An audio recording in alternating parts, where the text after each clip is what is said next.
Salut à tous, c'est Frédéric Delavier. Ce soir, je voulais vous faire une petite vidéo d'actualité pour vous parler de l'IA et pour vous parler du plus grand danger de l'IA. Alors du danger actuel qui est perçu par nos dirigeants et par nos États et aussi par nos grosses sociétés.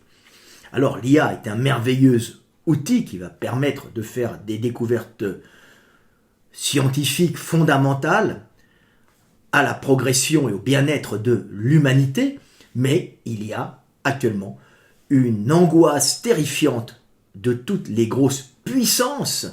mondiales et puissances politiques et économiques sur l'IA, et vous allez comprendre qu'il y a des enjeux titanesques derrière l'IA et surtout une peur de se faire détruire et piller par les voisins.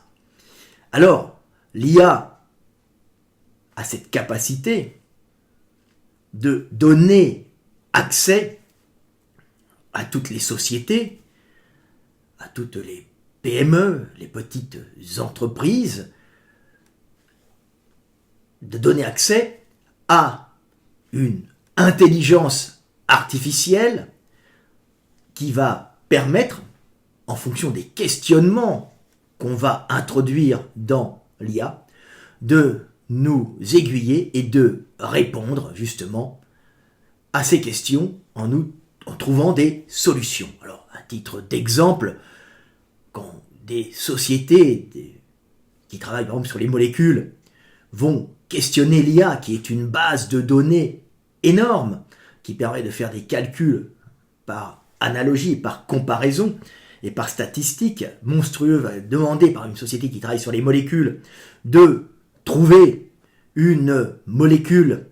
qui pourrait éventuellement guérir telle maladie en évitant tel symptôme, en comparant la forme des molécules, en modélisant justement une molécule et en mettant en relation toutes ces molécules pour trouver la molécule compatible pour une fonction particulière, par exemple vaincre un certain cancer, éviter de vomir ou créer un poison, l'IA va le trouver. Et ça va permettre de faire des progrès technologiques et des progrès dans la découverte fabuleux. Mais l'IA ne se pose pas de questions en elle-même. L'IA va répondre à tes questions par cette capacité d'analyse et de comparaison des milliards de données qu'elle possède. L'IA vaut une fortune, puisqu'il faut déjà intégrer dans l'IA un ensemble de données et faire interagir toutes ces données entre elles pour voir lesquelles sont plus ou moins compatibles et donnent de bons résultats. Alors c'est à tout niveau, ça peut être dans la chimie, comme ça peut être dans la physique, dans l'astronomie, dans la mécanique de base, dans la résistance des matériaux, à tout niveau. Et on voit que le vrai problème, c'est que les gros serveurs de ces IA sont chez ceux qui les ont créés, c'est-à-dire les Chinois, les Américains, les Israéliens, et j'en passe et des meilleurs, mais des grosses puissances qui vont avoir cette capacité de financer des IA extrêmement puissantes pour les offrir, en échange bien sûr d'abonnements, à une multitude de sociétés plus ou moins grosses qui vont faire des recherches grâce à ces IA par leur questionnement. Alors, on sait que les grosses sociétés ne veulent pas avoir de piratage, piratage de leur découverte. Malheureusement, c'est ces IA qui vont faire les découvertes, par analogie bien sûr, par ces espèces de cerveaux géants, des questionnements de toutes ces sociétés qui vont les faire travailler pour elles, sociétés qui n'ont pas forcément le temps ni le financement pour pouvoir créer leurs propres IA. Et les grosses sociétés, elles, vont pouvoir créer des IA plus petites pour faire de la recherche en interne sur ces intelligences artificielles qui ne se questionnent pas elles-mêmes, qui répondent à des questionnements pour créer ces IA internes pour éviter d'avoir des sorties de données et surtout des sorties de questionnement. Et là, on arrive au point fondamental qui terrifie tous les États et toutes les grosses sociétés du monde, c'est la fuite de données et la fuite de recherches secrètes à l'intérieur de toutes ces sociétés qui vont vivre des bénéfices de leur découverte. Et vous allez voir que l'IA a un temps d'avance sur toutes ces sociétés qui ne sont pas capables, en général c'est des PME qui sont avant les grosses sociétés qui produisent,